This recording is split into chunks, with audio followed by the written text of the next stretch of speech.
Buenos días a todos, buenos días. Este, Nada más comentarles las tareas para la semana que viene. Este, Recordemos que hay puente. Entonces, tenemos clase hoy. Mañana, bueno, su servidor, no me vacuné. Y no me vacuné porque precisamente cuando nos tocó la vacuna teníamos COVID, entonces no podíamos vacunarnos. Entonces, me tocó ser de los rezagados. Mañana es para todos aquellos que no pudimos vacunarnos cuando nos tocó. Entonces me toca la vacuna mañana. Este, Quiero comentarles que entonces no creo que venga. O sea, salíamos de aquí como 8:15, 8:20. Entonces, pues, igual puede ser que haya muy poquita gente rezagada. Igual puede ser como siempre, que haya unas grandes filas y que pues nos tardemos mucho.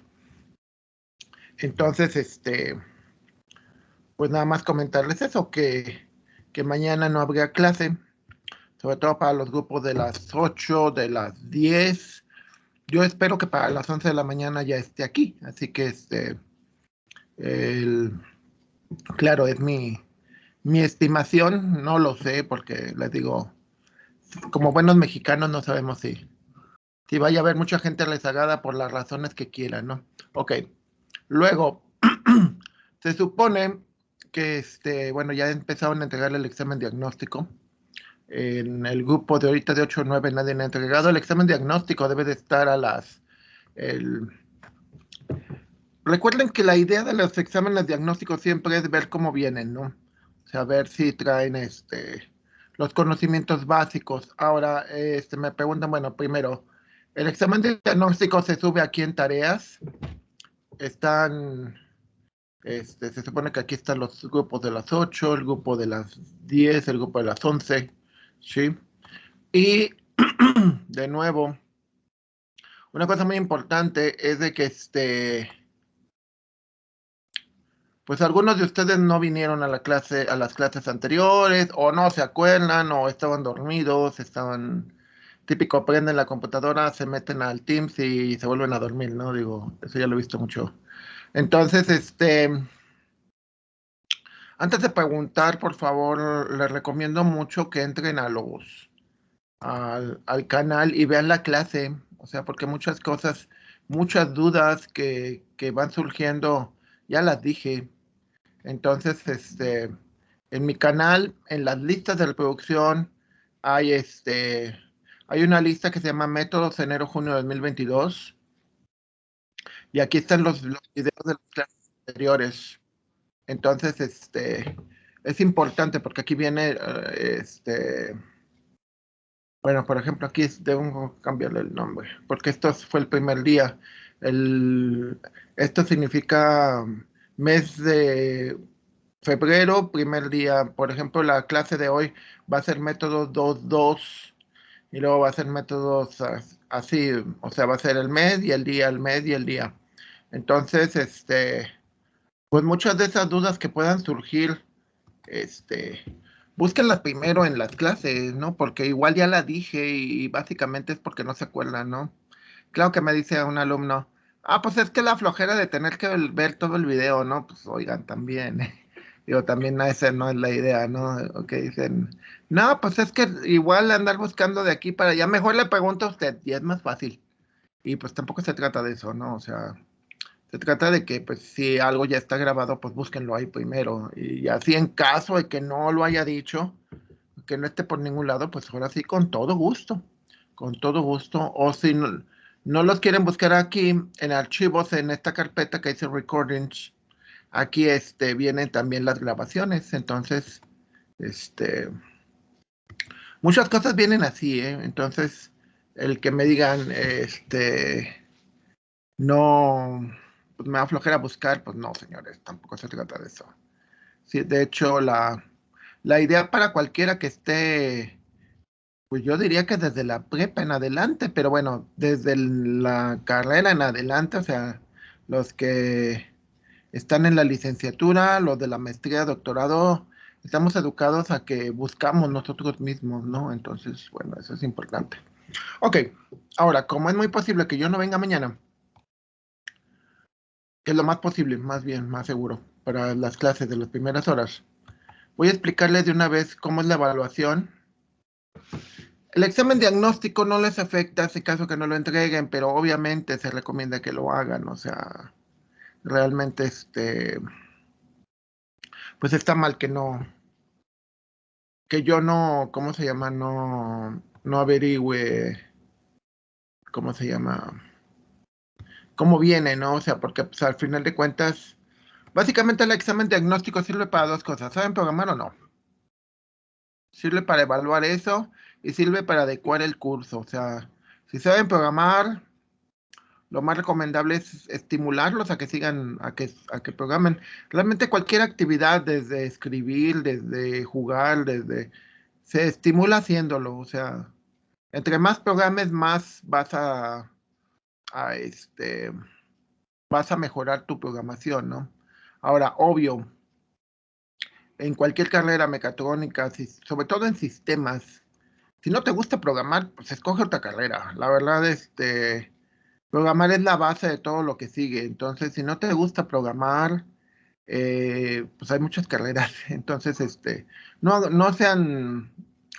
crean la idea de que, pues ya voy pasando las materias y ya la hice y demás. Me ha tocado compañeros de octavo semestre de sistemas que no saben programar. Entonces llegan, terminan la carrera, mucho toga, mucho diploma, bla, bla, pero no tienen nada que ofrecer. Entonces, terminan y ¿qué hacen? Pues se dedican a vender celulares, se dedican a Uber. Yo tengo exalumnos que son choferes de Uber. Entonces no hagan eso, o sea, la verdad no desperdicien su tiempo. El tiempo es lo más valioso que existe. Entonces, como es lo más valioso, continuemos con esto. Ok, entonces, primero, el manual. El manual está en el material, bueno, aclarando, porque luego también les queda la duda, que también ya lo dije, ¿eh? El examen diagnóstico está en el material de apoyo. Aquí está. Examen diagnóstico de programación. Por favor, léanlo, contéstenlo. Es bien sencillo, pero muy sencillo. Entonces, no deberían de tener problemas.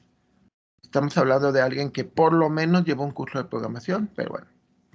Este, y se supone que según la, como nos plantearon a nosotros la materia, ustedes ya han llevado por lo menos un curso de programación. Creo que les dije ayer, independientemente de que hayan llevado un buen o un mal curso de programación, digo, yo también llevé con varios docentes de los que se llevaron, para bien o para mal. Entonces, por lo tanto, pues es de que me digan, es que no me enseñó fulanito, pues ni modo, yo ni tampoco, y así salieron las cosas. Entonces hay que echarle ganas, nunca hay que echarle la culpa a los demás, porque al final de cuentas, cuando ustedes vayan a trabajar, recuerden que en pocos años, ustedes están en la última etapa de su carrera. Su carrera no es estos últimos años, su carrera en realidad empezó desde que te van a la escuela. Desde que entras a la escuela te vas preparando, porque cuando te vas a trabajar utilizas todo desde lo que sabes leer, escribir, hacer cuentas, historia, geografía, etcétera. Lo utilizas, deberías de utilizarlo todo. Entonces, ¿para qué utilizas, por ejemplo, la historia? Pues porque te vuelve una persona menos inculta, ¿no? Pero bueno, y así, o sea, utilizan todo. Entonces su carrera, ustedes son los últimos 5 años que estamos hablando que es como la cuarta parte de todo, o sea, llevan el 75% de su carrera, entonces ya les falta lo menos, entonces no lo desaprovechen. Entonces, bueno, el manual está indexado, es decir, le ponen control clic al letrero y automáticamente los pasa hacia ¿cómo se llama? Hacia la parte del manual que deseen. Al principio no hay tanto problema porque son las primeras páginas, pero cuando llegan a la práctica 8, a la práctica 9, pues sí tienen que avanzar mucho. Entonces, de esa manera les puede servir para que puedan avanzar más rápido. Se van al índice, le ponen control clic y se van hacia la parte del libro donde quieran. De hecho, en Word hay opciones donde te permite navegar en las secciones, o sea, está hecho de tal manera que está dividido por secciones. En la introducción, léanla, o sea, no se las voy a leer, simplemente la idea es de que de que entiendan que los métodos numéricos son aproximaciones, ¿sí? Es como el curso de mañana, o sea, por ejemplo, yo puedo decirles que es una aproximación que yo espero que a más tardar a las 11 ya esté aquí. Es una aproximación. En realidad no tengo bases, no tengo estadísticas como para decir realmente eso. Es una suposición, no una aproximación. Estoy suponiendo porque no tengo datos. Cuando me fui a hacer la prueba del COVID, bajé a mis hijos y les dije, a ver, cuenten cuántos carros van. Entonces íbamos diciendo, checando cuántos carros, cada cuánto íbamos avanzando. Entonces asumíamos que cada vez que avanzaba un carro es porque atendían a un carro. Entonces, con esta estadística nosotros podíamos hacer una aproximación. Y así, o sea, por ejemplo, hace un rato dije, a ver, voy a desayunar. ¿Qué horas son? Pues 7:25. A ver, voy a hacer la aproximación de alcanzo a desayunar o no, sin andar corriendo. Entonces, pues es importante. Entonces, lean esto. Sí. Les hemos dicho que los alumnos de usted y su servidor desarrollamos una serie de hojas de cálculo, que esto es todo el material. ¿Cuál es el objetivo general? Ese sí lo voy a leer. Proporcionar al docente una guía que permita llevar de una manera formal la aplicación de los conocimientos teóricos impartidos, ¿sí? Y que mediante ejemplos y contraejemplos de aplicaciones de los métodos numéricos se pueda hacer un aprendizaje significativo, ¿sí? Normalmente están acostumbrados, y estamos acostumbrados, de que la educación, hasta donde llevan, la educación clásica, es Juanito pasa al pizarrón y, o sea, te explicamos algo y luego pasamos al pizarrón a Juanito y ya. Pero adivinen que ya no hay pizarrón. Bueno, sí hay pizarrones electrónicas, ¿no? Pero el detalle, y bueno, yo lo viví, era que igual Juanito aprendía, ¿no? Aprendía esa lección, pero al día siguiente que ya no pasaba Juanito, sino pasaba Luis o pasaba Ernesto, pues ya no, Juanito ya no aprendía igual. Entonces, ¿por qué? Porque es de educación personalizada. Ahora, ustedes llevan mínimo alrededor de unos 15 años en la escuela. Entonces, la idea es de que, pues, oye, llevas 15 años, ya no eres nuevo. La idea es de que con lo que tenemos, pues, tú trates de reproducir, digo, porque hay muchas ayudas. Ahorita vamos a ver todo el apoyo que se te da para que a partir de lo que se te esté enseñando, tú puedas reproducir el conocimiento. Pero la parte más importante, y espero lograrlo, esa es una meta personal, es de que esto sea significativo, es decir, que valga algo para ti, que no sea algo así como que, pues lo dijo y eso sirve para sacarle esto, pero pues eso ¿para qué me sirve a mí? El curso intento hacer eso, o sea, intento que vean que los métodos numéricos sobre todo son estrategias heurísticas. Y las estrategias heurísticas son para resolver problemas. Y es como el caso ahorita, o sea, muchas de las formas que hacemos, por ejemplo, el manual es una estrategia. Ustedes también algún día les va a servir, o sea, por ejemplo, muchos de ustedes van a hacer procedimientos y van a tener que documentarlos. Entonces eso les va a servir para que la gente entienda lo que, sin que ustedes estén todo el tiempo explicando, ¿no? Igual algún día, igual ustedes se graban, hacen videologs, blogs, donde explican cómo se hace algo y cuando ustedes no estén o cuando estén de viaje o estén enfermos, no vaya alguien y les diga, oiga, ¿y cómo hacemos esto? Oiga, pues hay videos, hay documentos, véanlos primero.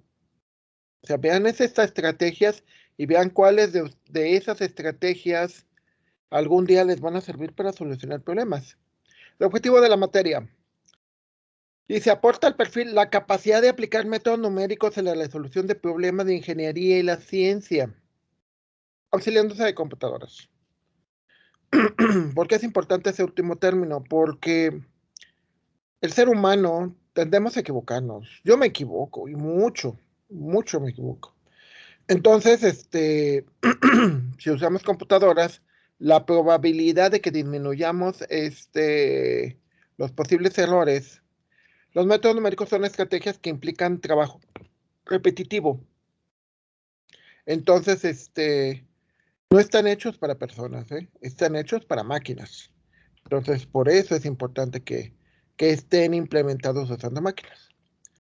Todas las prácticas van a estar en este formato y vamos a explicarlo. Práctica número 1. Para la unidad número 1 solamente se usa la práctica número 1. Vamos a ver más adelante que para la práctica 2 se van a usar la práctica 2 y 3. Para la unidad número 3 van a ser las prácticas 3, 4, no, es 4, 5 y 6. Y en adelante van a ser de 2 en 2. O sea, excepto la práctica, la unidad número 1 que usa una sola práctica y la unidad número 3 que son 3 prácticas, las otras 4 son 2 prácticas por unidad. ¿Qué es una práctica? Pues una práctica es una serie de experimentos, 3, 4 experimentos. Entonces la idea en los experimentos es que ustedes apliquen o entiendan de una mejor manera el concepto que se les quiere dar. Entonces, bueno, primero dice la competencia, aplica los tipos de errores para identificar la incertidumbre y limitaciones. ¿Sí? ¿Qué es lo que pasa siempre con la persona? El concepto de incertidumbre. ¿Sí? ¿Por qué? Porque pues no sé a qué horas va a pasar el camión. No sé cuánto voy a ganar. No sé si voy a pasar la materia. O sea, la incertidumbre está presente siempre, ¿no? O sea, por ejemplo, mi incertidumbre, yo no sé cuánta gente va a haber mañana formada. Entonces, esa es una incertidumbre. Lo mismo, aplicamos una solución y muchas veces esa solución no es lo que esperamos. ¿Por qué? Porque de repente hay factores que no esperábamos. Por ejemplo, ahorita la economía. Por métodos numéricos se están calculando cuánto va a crecer y el pronóstico, pero se están dando cuenta de que empiezan a aparecer muchos factores, o sea, desde que la economía en Estados Unidos cambió, desde que la pandemia sigue más fuerte, de que el presidente dijo cosas que no le gustó a los empresarios. O sea, de repente ese tipo de factores hacen que nuestras soluciones o nuestros pronósticos no concuerden. Entonces, muchas veces los vas cambiando y adaptando. Ese es el concepto de incertidumbre. Prácticamente hasta que suceden las cosas es cuando ya te das cuenta qué sucedió o qué pasó. Antes no. ¿Sí? Y obviamente todo este tipo de cosas tiene limitaciones. ¿Sí? Si nosotros podíamos estar seguros del futuro o seguros de algo, pues diríamos que padre, el mundo es exacto, lo cual es mentira, ¿no? O sea, nosotros, por ejemplo, ahorita yo tengo aquí en el reloj 8:20, pero igual otra persona puede decir, no, pues yo tengo 8:25, 8:21, 8:19. Entonces, siempre esas limitaciones que existen con las máquinas y con las personas. Entonces, eso es importante. Ayer veíamos cifra significativa, precisión, exactitud, incertidumbre. Bueno, incertidumbre creo que todo el mundo está consciente de que es una incertidumbre. Por último, el sesgo. El sesgo no es otra cosa más que cierto recorte que hacemos, ¿sí? O sea, el caso, los redondeos son un sesgo. Yo voy a la tienda y me cuesta el producto 5.90. Pues no me va a costar 5.90, me va a costar 6 pesos, sobre todo si traigo efectivo, ¿no? Este, llego a la clase a las 8 con 20 segundos, por recorto y digo, llegué a las 8. Y así.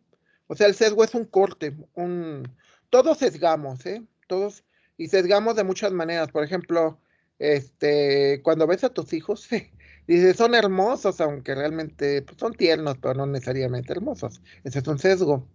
El que digas que tu novia es guapa, pues es un sesgo. El de que digas, ahorita somos una sociedad muy sesgada, tenemos sesgos muy fuertes de que decimos, ay, pues vamos a creer lo que dice la televisión, lo que dice internet, esos son sesgos, ¿sí? Son cortes que haces. Y eso genera errores, ¿eh? Los sesgos siempre generan un error, entonces hay que estar consciente de eso. Entonces, bueno, los temas son los errores asociados a la computadora, identificar la incertidumbre y los cálculos, ¿sí? Entonces, la introducción, todas las prácticas tienen una introducción. Sí, se hace una serie de experimentos para demostrarle los tipos de error derivados de los dispositivos electrónicos. ¿Qué necesitan? Excel, normalmente, y creo que eso lo tiene todo el mundo. Idealmente, sobre todo para la gente que programa, algún tipo de IDE puede ser JCreator, NetBeans, DevC++, cualquiera, eso no me interesa cuál sea. Necesitan para esta práctica en particular una calculadora, o puede ser la computadora, eso no necesariamente, una cinta para medir lo que utilizan los sastres, las cintas, ¿cómo se llama? Yo voy a buscar una cinta de sastre porque luego alguien me puede decir, ¿y qué es eso? Bueno, cinta de sastre. Las cintas de sastre son las que son más flexibles, ¿no? Entonces,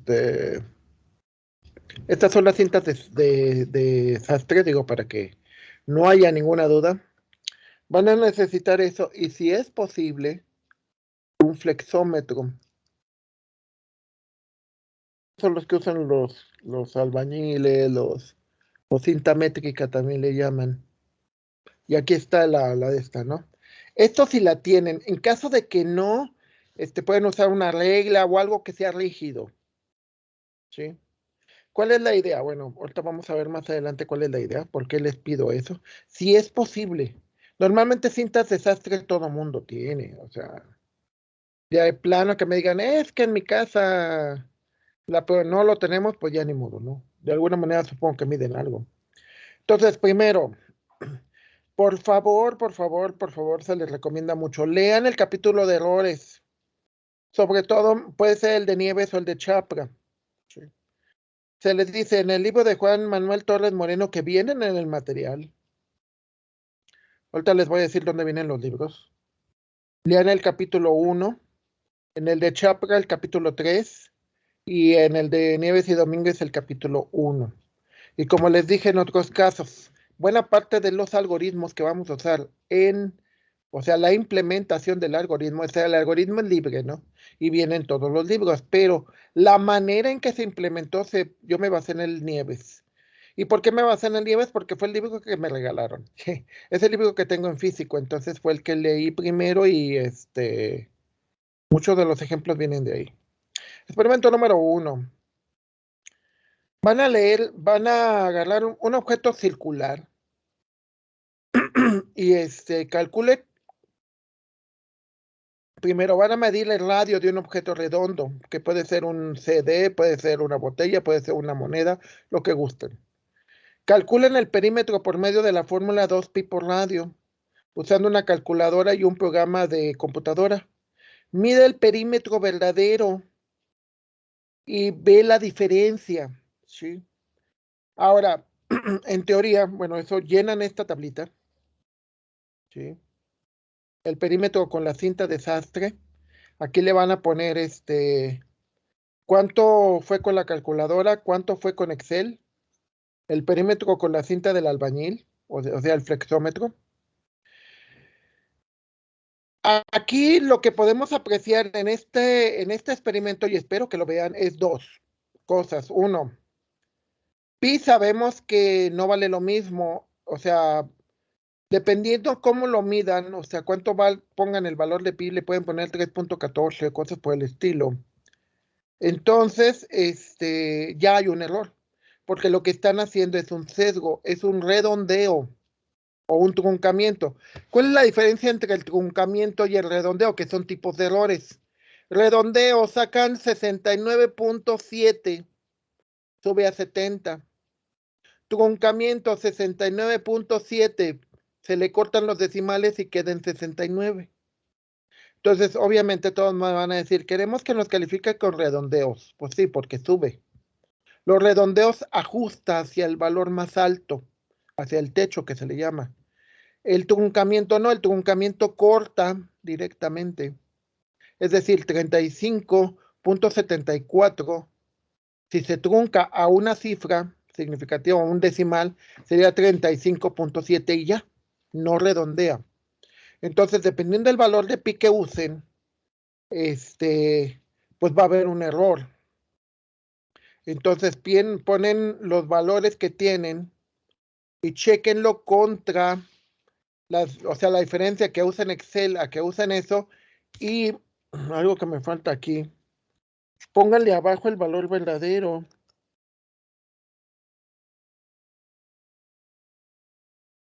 Y la diferencia.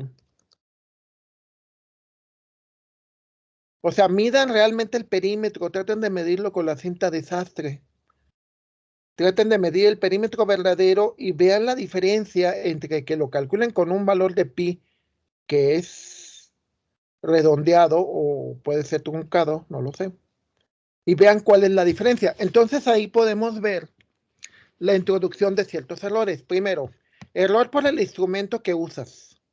O sea, no es lo mismo medir con una cinta rígida que con una cinta flexible. Dos, errores del que mide. O sea, depende de ustedes que midan mal. O sea, que no pongan bien la cinta. Tres, errores en el uso de redondeos o truncamientos de pi. Para su conocimiento, si usan Excel, eh, cuando usan Excel, Excel tiene el valor de pi por default, o sea, lo tiene como una función. Entonces, si le digo, a ver, el valor de radio es igual a, por ejemplo, a 5 por,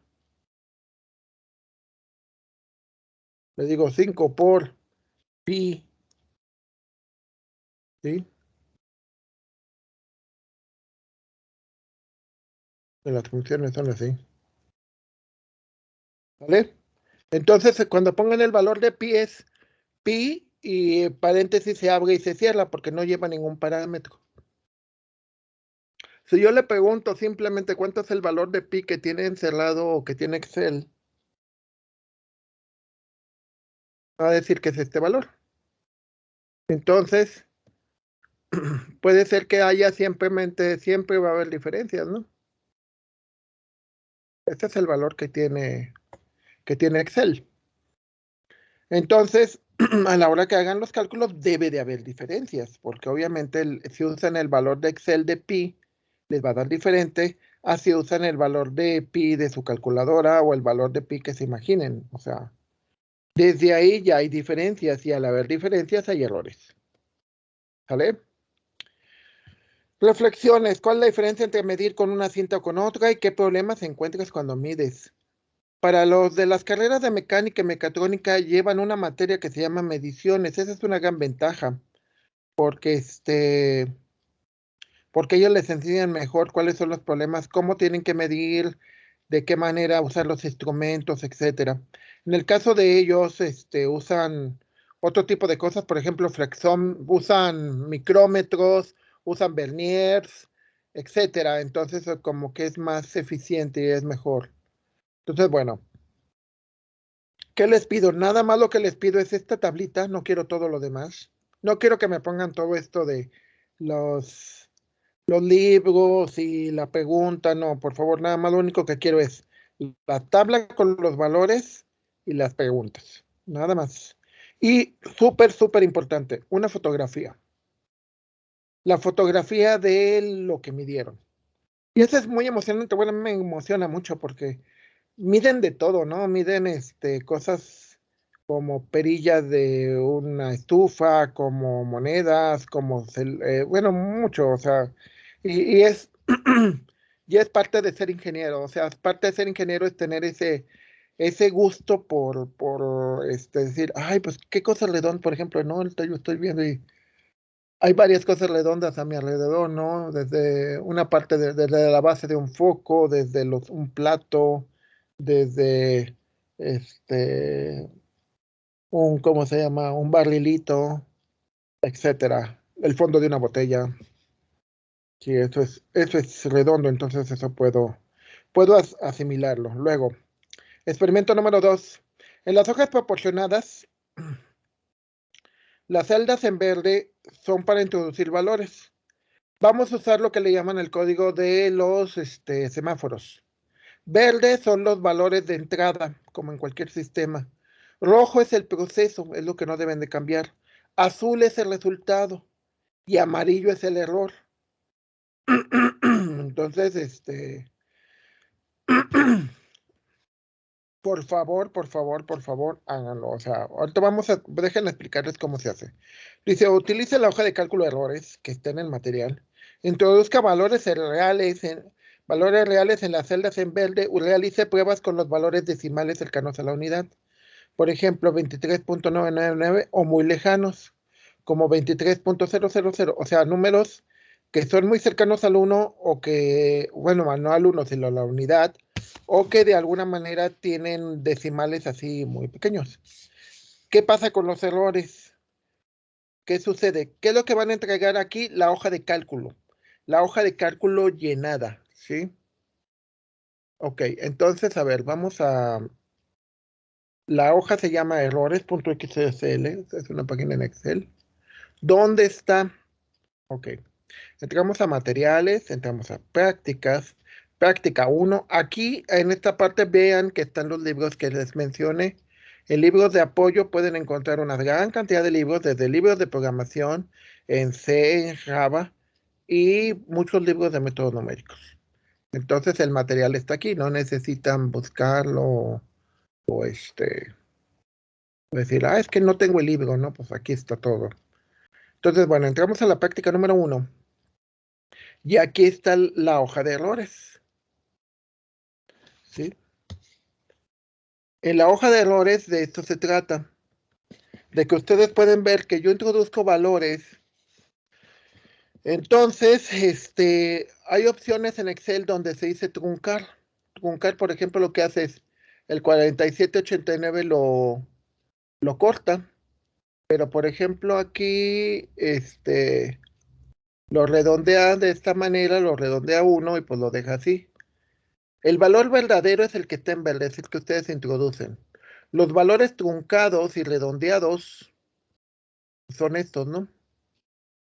Si se fijan, el redondeado es 789.5, no 789.458. Diría alguien, pues casi igual. Sí, pero por ese casi igual, pues hay errores. Entonces, el error es absoluto. Vamos a entenderlo como la diferencia entre el valor verdadero y el valor que se calcula, ¿no? Entonces aquí es la diferencia entre y el valor truncado, que es esto de aquí. El error relativo, esto normalmente son con los valores truncados. El error relativo es el error absoluto dividido entre el valor verdadero. El error relativo, o sea, si me equivoco, si pierdo un 1%, por ejemplo, aquí el error es muy pequeñito, porque es 2.61 por 10 a la menos 5. Entonces, realmente, si el error puede ser muy pequeño, igual tú digas, "No, es aceptable", ¿sale? Es como ser impuntual, o sea, si llegaste impuntual, no sé, un minuto, ok, pues es aceptable. Errores en los relojes, pero si llegaste no sé, 20 minutos, entonces ya no es aceptable. Ya es relativo. Pongamos un caso, por ejemplo, yo recuerdo un maestro que llegaba tarde 40 minutos, ¿no? Y porque tenía clases de 2 horas, ¿no? Entonces, y cuando tenía clases de 1 hora llegaba tarde 20 minutos, entonces era dependiendo cuánto duraba la clase de lo que llegaba tarde, lo cual era malo en cualquier caso, ¿no? El error relativo es ese, es dividir el error absoluto sobre el valor verdadero. Entonces eso te da una idea de porcentualmente qué tanto es el error. Entonces puedes decir, si el error es menor al 5% es aceptable. Si el error es mayor al 10% no es aceptable. ¿Sí? O sea, por ejemplo, me acuerdo de una maestra que decía, no, pues nadie entra después que yo, entonces el error de ella era 0, o sea, era con respecto a ella misma, es un error relativo a ella. Si ella llegaba tarde, entonces los alumnos podían llegar tarde. Si ella llegaba temprano, los alumnos tenían que llegar temprano, lo cual también es injusto en realidad, pero bueno. El error porcentual es el mismo error relativo multiplicado por 100. ¿Sí? Nada más. Es prácticamente el error relativo, pero visto de una manera porcentual. El concepto de acarreo. El concepto de acarreo que quiero que vean es de que aquí lo que se les recomienda es que estos números que ustedes metan, esto lo van a meter ustedes, nada más lo van a cambiar. Es que sean números que sean o sea, como les dije ahí, pueden ser números que se tengan decimales muy cercanas a la unidad, .9999, o que tengan lejanos a la unidad, por ejemplo, .000045, ¿no? Entonces ahí esperamos que se vea un poquito más estas características. El acarreo significa, ¿qué pasa cuando hay muchos errores que se van acumulando? Si una persona se brinca un alto, pues está mal, pero pues es una persona igual, no hay tanto problema. Pero ¿y si son 20 personas, 30 personas? Entonces, si esa persona o varias personas van imitándolas y se van portando mal, tarde o temprano van a conducir accidentes, que eso pasa mucho. Entonces, aquí lo que vemos en el acarreo es, ¿qué pasa cuando estos dos valores que tienes se suman? Esto es la suma de los valores verdaderos cuando son x más y. Recordemos que es x asterisco y asterisco son las aproximaciones. Entonces, al sumarse, estos son los errores, el error relativo porcentual y absoluto. Cuando se multiplican, podemos ver que el error, bueno, cuando se restan, cuando se multiplican, por ejemplo, aquí podemos ver que el error, cuando se multiplican, ya fue más considerable, ¿eh? El valor verdadero era esto de acá arriba y el valor con los ajustes, ¿sí? Se fue diferente. Entonces podemos ver que en el acarreo es que, ¿qué pasa cuando trabajamos con valores erróneos? Esto es, por ejemplo, la multiplicación puede ser un problema, ¿eh? En la multiplicación, si los valores son muy grandes y hay redondeos o truncamientos, tú, estos son errores con redondeo, con truncamiento los de arriba, y estos son errores con redondeo. Podemos ver que los errores en redondeo son más pequeños, pero aún así son errores, ¿eh? O sea, por ejemplo, aquí hay un error de menos 181. El error se supone que es absoluto, o sea, es 181, es la diferencia. Entonces, está mal. Y eso es lo que quiero que aprecien, de que en el acarreo siempre va a haber un problema de que es como alguien, ¿no? Pues, ¿qué importa que le robe tantito, no? Y el siguiente, pues, ¿qué importa que le robe tantito? Pero después de 5 personas que hagan lo mismo, pues ya se va a notar. Y lo mismo sucede en muchas cosas, ¿no? De que dices, ay, pues no está mal que copie, pues ¿qué tanto es copiarle a uno? Y luego igual con, pues en la siguiente materia. Y resulta después que de 20 materias copiaste en 8 o en 10. Entonces al final no aprendiste. Y el problema de que no aprendas es que después, como no sabes, cuando termines la carrera, pues no vas a poder. Entonces, pues ese es un problema, ¿no? Porque al final, pues va a pasar lo que pasa con muchos de ustedes. Terminan la carrera, si es que la terminan, y y después se vuelven, no, o sea, realmente se vuelven improductivos, ¿no? O sea, realmente no, no cumplen los objetivos que se esperaban. Digo, porque al final de cuentas yo no estudié nada más porque se vaya bonito, o porque tengo un título, yo tengo tres y entonces, ok, ese es el experimento número 1, el, el experimento número 1.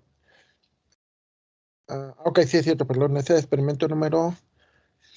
el experimento número 2. El primero es cuando hacen mediciones, el segundo es cuando usan esa hoja de cálculo.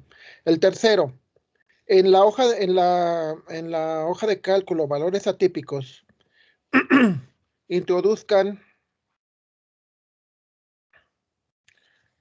por ejemplo, si introduces el valor 2.0008, ¿qué sucede?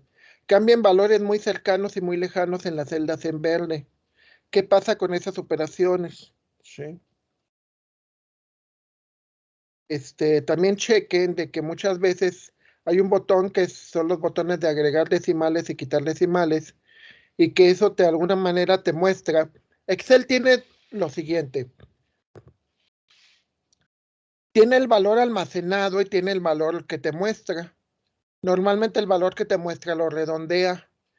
Entonces muchas veces, de acuerdo, me ha tocado compañeros que me dicen, ¿por qué saqué tanto si la verdad si era esto así? Y le digo, no.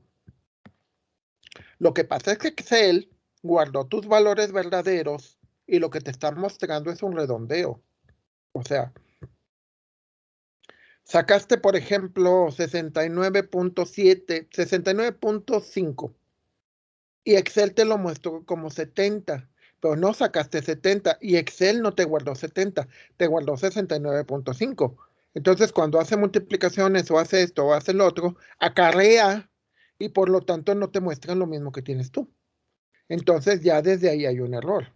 Entonces, hay que estar consciente de eso, de que Excel te guarda el valor verdadero, bueno, lo aproximado que puede en la computadora y, y hace las operaciones con eso. Lo que a ti te muestra es un redondeo y el redondeo no siempre es cierto, ¿eh? Entonces, bueno, aquí en esa hoja de cálculo, que también viene de nuevo, materiales de clase, prácticas, práctica número 1, en valores atípicos, que es la segunda hoja de cálculo. En valores atípicos lo que vamos a hacer normalmente tiene que ver con sumas, restas, multiplicaciones y divisiones. Y bueno, por ejemplo, aquí un valores atípicos. Tienes un número muy pequeño, 3 por 10 a la menos 13, y le agregas un valor cualquiera.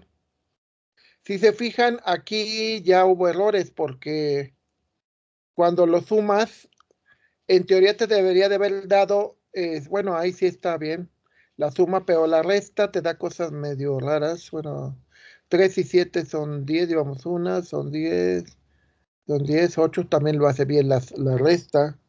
La multiplicación también está medio rara. Pero por ejemplo aquí que tienes aquí la suma lo hace perfectamente, la resta lo hace perfectamente, la multiplicación también y la división está medio raro. Pero imaginemos, por ejemplo, cuando tienes valores muy grandes, por ejemplo, 3 por 10 a la 900 y le sumas 3.1, entonces muchas veces te va a marcar ese tipo de errores, ¿sí?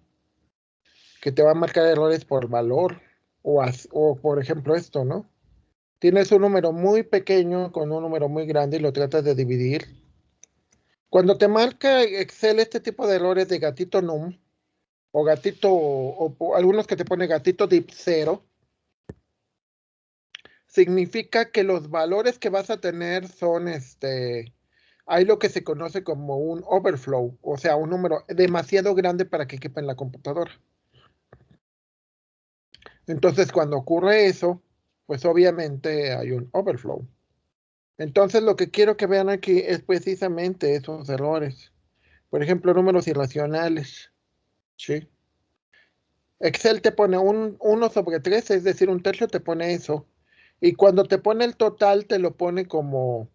Pero si hacemos el valor, la suma correcta, no debería de ser 1, debería de ser 0.999999. Claro que si tú en Excel le dices que te ponga más decimales, te lo sigue poniendo así. Si se fijan, esto es un error. No debería de ser así, porque te debería de dar 0.99. Entonces lo que van a hacer aquí es ponerle números atípicos, es decir, números muy grandes, números muy chicos,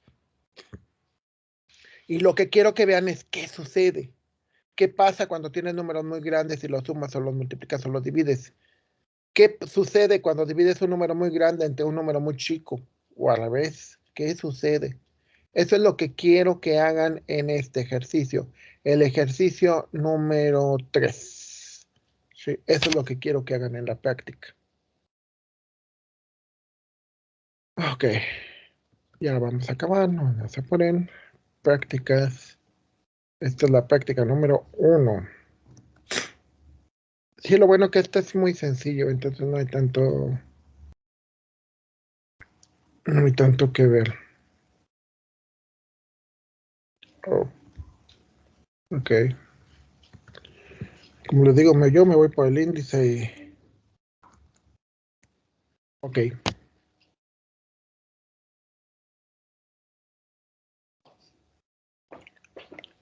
Entonces, el último experimento, más que me haga caso, no me quiere hacer caso, pero pone la manita, me voy acá, que acaba la página 12.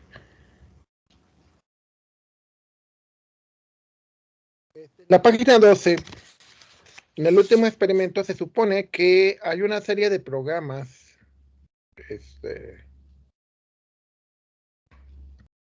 ok, sí, aquí como que lo puso más, sí, esto es ya de la unidad número 12, ok. Dice, ejecute los programas proporcionados en algún IDE, describa lo que hace cada programa. Revise los ejemplos en la página HTML.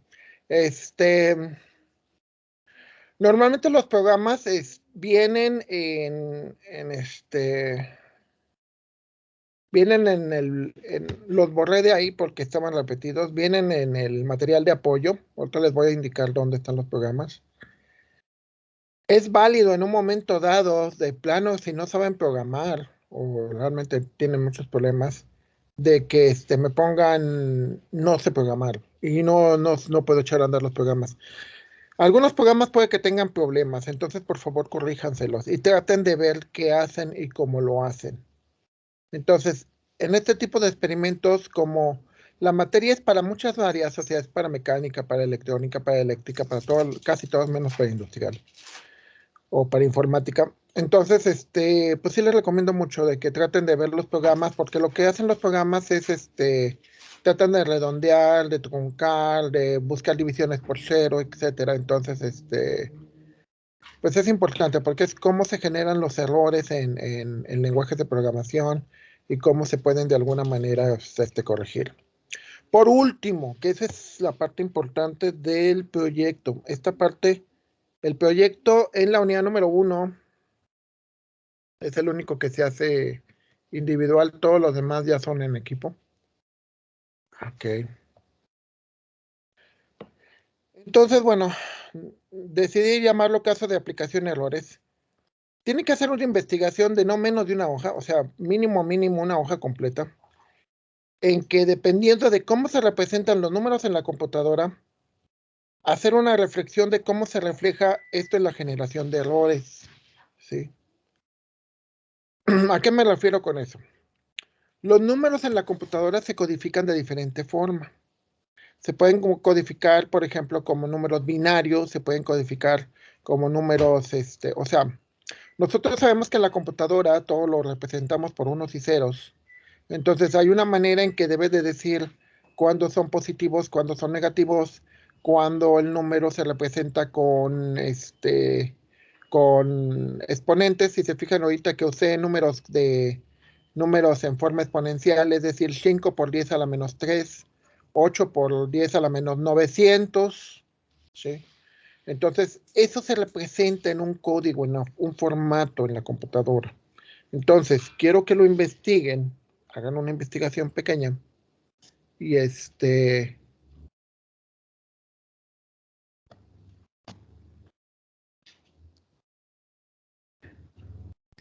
estándar de representación de números.